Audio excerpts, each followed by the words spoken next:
ಇತಿಹಾಸದ ಸುವರ್ಣಾಕ್ಷರಗಳಲ್ಲಿ ಬರೆದಿಡ್ತಕ್ಕಂತ ಕೆಲಸ ಆಗ್ಬೇಕಾಯ್ತು. ಆದ್ರೆ ಇವತ್ತು ಧಿಕ್ಕಾರವನ್ನ ಕೂಗಂತ ಕೆಲಸಕ್ಕೆ ನಮ್ಮ ವಿರೋಧ ಪಕ್ಷದ ನಾಯಕರು ಇವತ್ತು ನಮ್ಮನ್ನ ಈ ಸ್ಥಾನಮಾನಕ್ಕೆ ತಂದು ತಳ್ಳಿದೆ.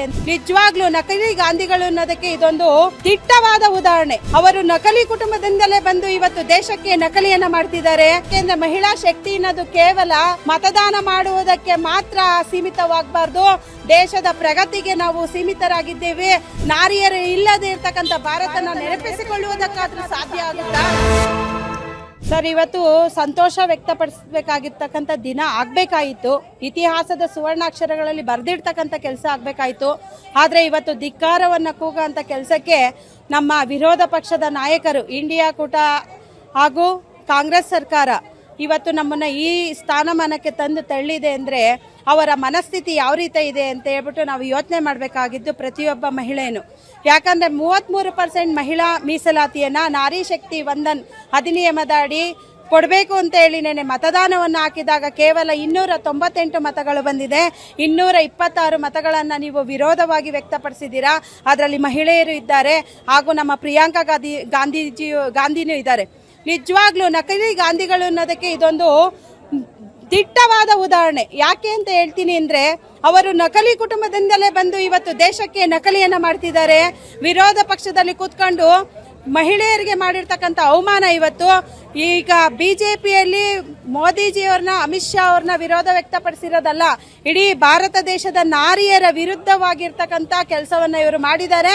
ಇವರಿಗೆ ಮುಂದಿನ ದಿನಗಳಲ್ಲಿ ಮಹಿಳೆಯರು, ಸ್ವಾಭಿಮಾನದ ಮಹಿಳೆಯರು ಯಾರ್ಯಾರಿದ್ದಾರೋ ಅವರು ಯಾವುದೇ ಪಕ್ಷದಲ್ಲಿರಲಿ ಅವರೆಲ್ಲರೂ ಸರಿಯಾದ ನಿರ್ಧಾರವನ್ನು ತೆಗೆದುಕೊಂಡು ಮುಂಬರುವ ಎಲ್ಲ ಚುನಾವಣೆಗಳಲ್ಲಿ ಇದಕ್ಕೆ ದಿಟ್ಟ ಉತ್ತರವನ್ನು ಕೊಡುವಂತ ಕೆಲಸ ಮಾಡ್ತಾರೆ.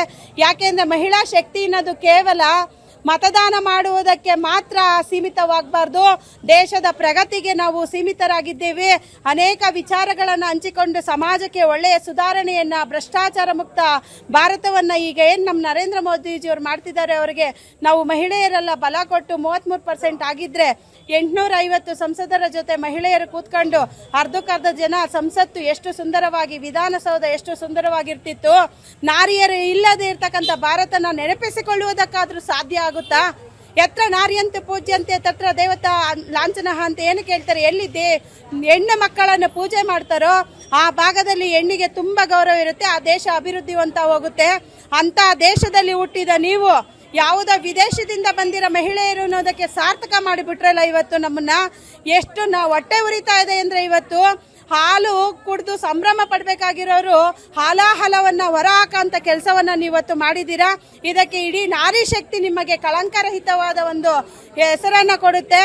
ಏನು ಈ ಪ್ರಿಯಾಂಕಾ ಗಾಂಧಿಯವರು ಇರ್ಬೋದು, ಸೋನಿಯಾ ಗಾಂಧಿ ಇರ್ಬೋದು, ರಾಹುಲ್ ಗಾಂಧಿ ಅವರು ಇರ್ಬೋದು, 1996ರಲ್ಲಿ ಸೋನಿಯಾ ಗಾಂಧಿ, ಇವ್ರು ಇರ್ಬೋದು, ನಮ್ಮ ಮಲ್ಲಿಕಾರ್ಜುನ ಖರ್ಗೆ ಇರ್ಬೋದು, ಹಿರಿಯರು ಇವರೆಲ್ಲ ಕೂತ್ಕೊಂಡು ಒಳ್ಳೆ ನಿರ್ಧಾರ ತಗೊಂಡು ಮಹಿಳೆಯರಿಗೆ ಮೀಸಲಾತಿ ಕೊಡಕ್ಕಾಗ್ದಲೆ ನಮ್ಮನ್ನ ದುರಾದೃಷ್ಟವಂತರಾಗಿ ನೋಡಿದ ನಿಮಗೆ ಮುಂದಿನ ದಿನಗಳಲ್ಲಿ ಇಡೀ ಭಾರತ ದೇಶದಲ್ಲಿ ಇರ್ತಕ್ಕಂಥ ಮಹಿಳೆಯರು ಬುದ್ಧಿ ಕಲಿಸ್ತಾರೆ.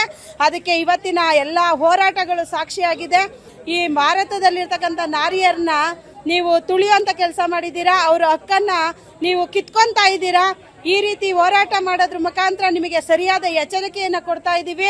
ಮುಂದೆ ಈ 2029ಕ್ಕೆ 33% ಮಹಿಳಾ ಮೀಸಲಾತಿ ಕೊಟ್ಟಿಲ್ಲ ಅಂದ್ರೆ ಪರವಾಗಿಲ್ಲ, 430 ಸೀಟುಗಳನ್ನ ಬಿಜೆಪಿ ಮಿತ್ರ ಪಕ್ಷಗಳು ಸೇರ್ಕೊಂಡು ರಚನೆ ಮಾಡಿ 2029ಕ್ಕೆ 33% ಮಹಿಳಾ ಮೀಸಲಾತಿಯನ್ನ ಇದೇ ನಮ್ಮ ನರೇಂದ್ರ ಮೋದಿಜಿಯವರು ಮತ್ತೆ ಜಾರಿ ಮಾಡೇ ಮಾಡ್ತಾರೆ ಅನ್ನೋ ಆತ್ಮವಿಶ್ವಾಸ, ನಂಬಿಕೆಯಿಂದ ಈ ಮಾತನ್ನ ಹೇಳ್ತೀನಿ. ಮಂಜುಳಾ ಸುರೇಶ್, ನೆಲಮಂಗಲ ತಾಲೂಕು ಮಹಿಳಾ ಮೋರ್ಚಾ ಅಧ್ಯಕ್ಷರು.